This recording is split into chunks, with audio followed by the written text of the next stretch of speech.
Everyone. आज आपण एक मराठी व्हिडिओ करणार आहे. प्रभावी फेसबुक मार्केटिंग किंवा इफेक्टिव्ह फेसबुक मार्केटिंग. ह्याच्यामध्ये आपण फेसबुकवरती B2C बिझनेससाठी म्हणजे बिझनेस टू कस्टमर अशा प्रकारच्या बिझनेससाठी फेसबुकवर कसं मार्केटिंग करावं हे बघणार आहे. आता ह्याच्यामध्ये मेनली दोन प्रकार असतात, एक ऑर्गॅनिक आणि एक इनऑर्गॅनिक. ऑर्गॅनिक म्हणजे आपण जे रोज पोस्ट करतो ना, ते सगळं आपण मोफत करतो, कारण त्याच्यामध्ये आपण फेसबुकला काही पैसे देत नाही. So that is called organic. आणि इनऑर्गॅनिक म्हणजे फेसबुकला पैसे देतो. जेव्हा एखादी आपण बिझनेस पोस्ट करतो तेव्हा त्याच्या खाली बूस्ट असं एक बटन येतं. त्या बूस्टला जर क्लिक केलं तर त्याच्यावरती फेसबुक म्हणतं की एवढे पैसे दिले तर अजून इतक्या लोकांपर्यंत पोहोचेल, अजून जास्त पैसे दिले तर अजून जास्त लोकांपर्यंत पोहोचेल. याला म्हणतात इनऑर्गॅनिक मार्केटिंग. तर आज जे आपण बघणार आहे ना, ते फक्त ऑर्गॅनिक म्हणजे फ्री पद्धतीने फेसबुकवर काय काय मार्केटिंग करता येतं ते बघणार आहे. तर ते सगळं मोफत प्रमोशन आहे. याच्यामध्ये आपण कुठलेही पेड ॲडव्हर्टाइजमेंट, पेड जाहिराती वापरणार नाही. आणि त्याच्यामध्ये वेळेनुसार विश्वास निर्माण जास्त होत जातो. म्हणजे जितकी त्याच्यामध्ये कन्सिस्टन्सी असेल, जितकं तुम्ही नेहमी वेगळ्या वेगळ्या पद्धतीने अतिशय चांगल्या प्रकारच्या पोस्ट करत जाल, तेवढा ग्राहकांचा तुमच्यावरती विश्वास निर्माण होत जातो. आता हे ऑर्गॅनिक मार्केटिंग महत्वाचं काय आहे? कारण अर्थातच ते कमी खर्चिक आहे. अगदी शून्य नाही, कारण मे बी तुम्ही कोणाकडून तरी इमेज वगैरे चांगल्या बनवून घ्याल. सो तो जो ग्राफिक डिझायनर आहे त्याला काही पैसे द्याल, राईट. तुमचा स्वतःचा त्याच्यामध्ये वेळ जाणार आहे, त्यामुळे थोडासा तरी तुमचा त्याच्यामध्ये खर्च आहे. पण फेसबुकला पैसे न देता आपण हे करतो आहे. निष्ठावान प्रेक्षक तयार होतात. म्हणजे काय होतं की रेग्युलर पोस्ट बघून बघून त्या माणसांची ओळख वाढते. ती माणसं आपल्या पोस्टला लाईक करतात, शेअर करतात, कॉमेंट करतात आणि आपली त्यांच्याशी एक प्रकारची मैत्री तयार होते, जी बिझनेसशी रिलेटेड आहे. आणि त्याच्यामधनं आपल्याला ग्राहक मिळायला जास्त मदत होते. दीर्घकालीन वाढ होत राहते.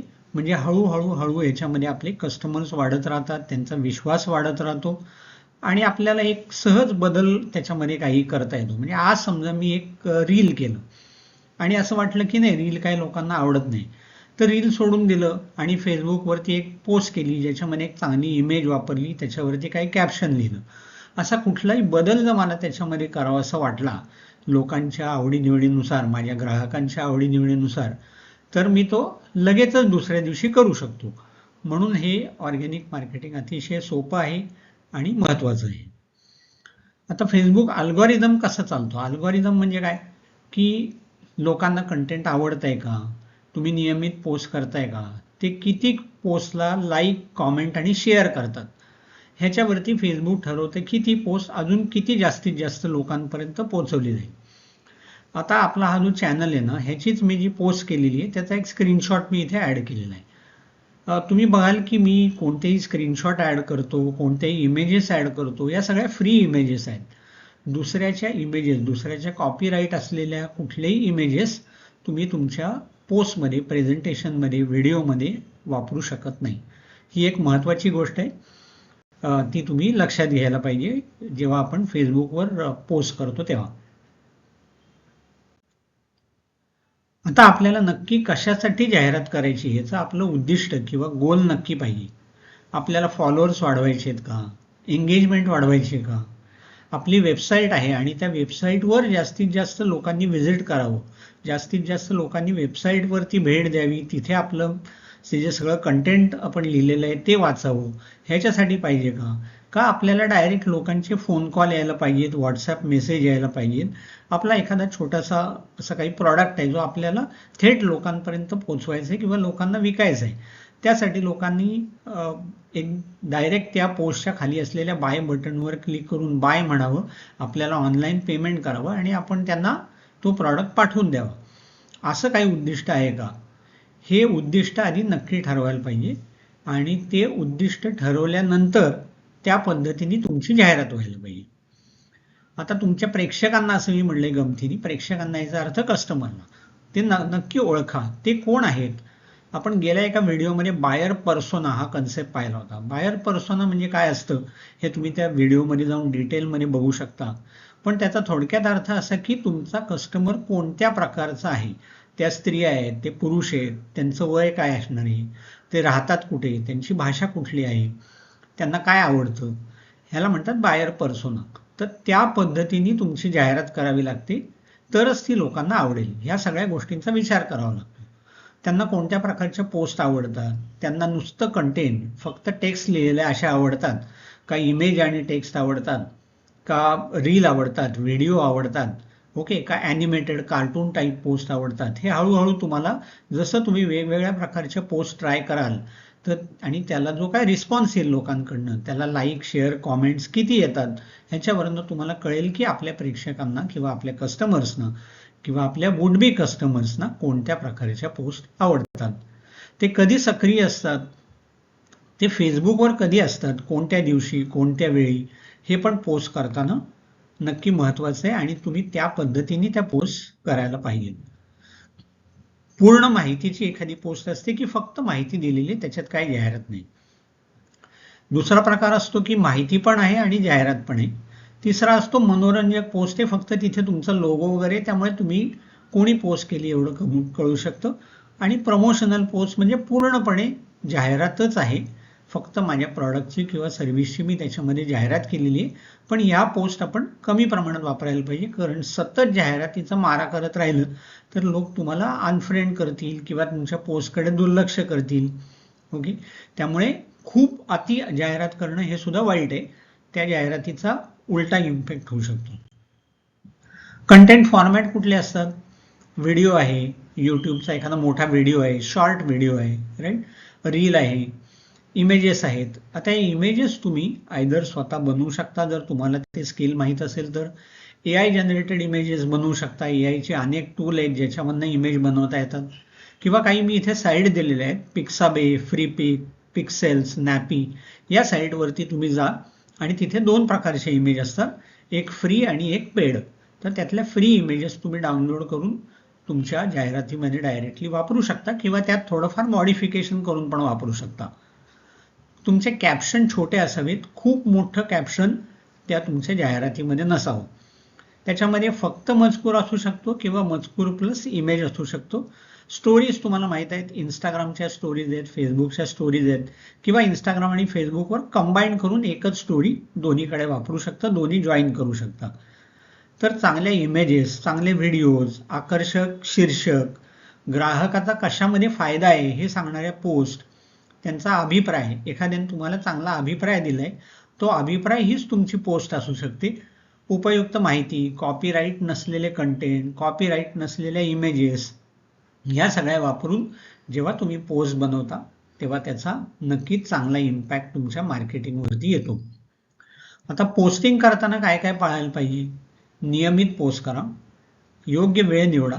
साईडला मी जे एक इमेज दिलेली आहे ते माझं फेसबुक पेज आहे, सो आधी प्लॅन करा किती वेळा आपण पोस्ट करणार आहे, कुठल्या ग्रुपमध्ये करणार आहे, कोणत्या पेजवर करणार आहे, AI टूल्स वापरणार आहे का. आता जे पेजची मी इमेज दिलेली आहे ती पेजची इमेज जी आहे ती AI टूलनी बनवलेली.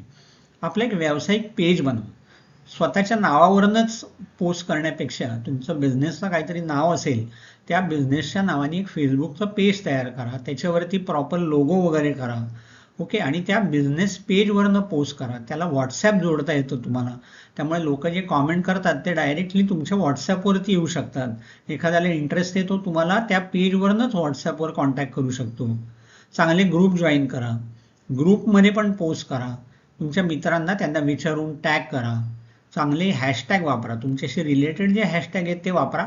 अनरिलेटेड हॅशटॅग वापरले तर त्याचा उलटा परिणाम होतो, ती पोस्ट वेगळ्याच लोकांपर्यंत पोचते ज्यांना तुमच्या पोस्टमध्ये काही इंटरेस्ट नाही.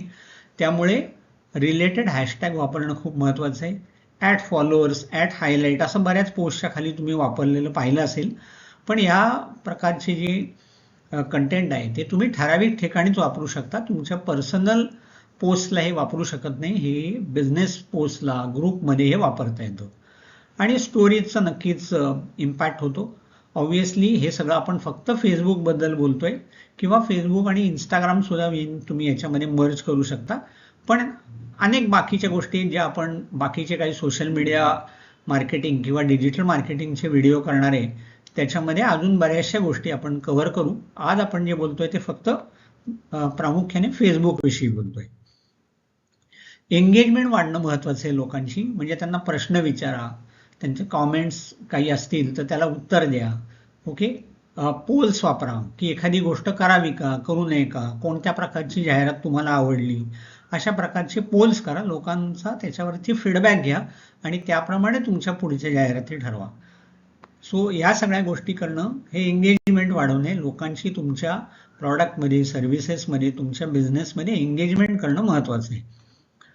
आता तुम्ही ज्या पोस्ट करता आहात, तुम्ही जे जाहिरात करता आहात फ्रीमध्ये, त्याचा परफॉर्मन्स तुम्ही स्वतःच तपासायचा आहे. किती लाईक्स आले, किती शेअर्स आले, काय चांगलं चाललंय, म्हणजे कोणत्या प्रकारच्या जाहिराती जास्त चांगल्या चालल्यात, कुठल्या जास्त चांगल्या नाही चालल्या, त्याप्रमाणे सतत तुमचं कंटेंट सुधारत राहा.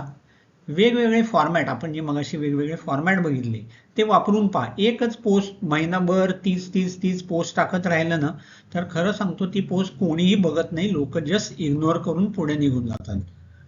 आणि अजून काही महत्वाच्या टिप्स अशा, की पोस्ट करण्यामध्ये सातत्य ठेवा. सातत्य याचा अर्थ रोज नव्हे, सातत्य याचा अर्थ मे बी आठवड्यातनं एकदा दोनदा पोस्ट करा, त्याच्यामध्ये वेगळे वेगळे कंटेंटचे फॉर्मॅट वापरा. खूप जास्त स्वतःचं प्रमोशन टाळा, माझं असं आहे, माझं तसं आहे, आमचा बिझनेस कसा ग्रेट आहे, या पद्धतीने सतत बोलू नका. इनफॅक्ट दुसरा कोणी जर असं म्हणत असेल की खरं त्यांची सर्व्हिस चांगली आहे, खरं त्यांचा प्रॉडक्ट चांगला आहे, तर ते दुसऱ्याचे जे तुम्हाला आलेल्या कॉमेंट्स आहेत, त्यांनी दिलेला जो फीडबॅक आहे तो नक्की मात्र तुम्ही पोस्ट करू शकता. लोकांना उपयुक्त अशी माहिती द्या. फेसबुकवर सक्रिय राहा. तुमचं व्हॉट्सॲप तुम्ही त्याला जोडलेलं असेल तर व्हॉट्सॲपवर पण सक्रिय राहा. आणि जलद प्रतिसाद ही खूप महत्त्वाची गोष्ट आहे, कारण सोशल मीडिया इतका फास्ट आहे की एखाद्याने तुम्हाला सांगितलं की तुमचा प्रॉडक्ट मला आवडला आहे, याची किंमत सांगा किंवा मला याची माहिती पाठवा, तर ती पोस्ट बघणारे किंवा ती कॉमेंट बघणारे हजारो लोक आहेत, आणि तुम्ही प्रतिसाद लवकर दिला नाही तर दुसरा माणूस त्या व्यक्तीला ताबडतोब प्रतिसाद देऊन असं पण होऊ शकतं की तुमचा कस्टमर ताबडतोब पुढच्या 5-10 मिनिटांमध्ये सुद्धा दुसरीकडे जाऊ शकतो. त्यामुळे अगदी म्हणजे आपण काय 24 तास फेसबुक उघडून बसायला पाहिजे असं नाही, पण जेवढं लवकर शक्य आहे तेवढ्या लवकर याला प्रतिसाद द्या. ह्या गोष्टी जर पाळल्या तर फ्रीमध्ये किंवा ऑर्गॅनिक पद्धतीने फेसबुक मार्केटिंग तुम्हाला चांगलं करता येईल आणि तुमच्या व्यवसायाला त्याचा जास्तीत जास्त उपयोग होईल. धन्यवाद.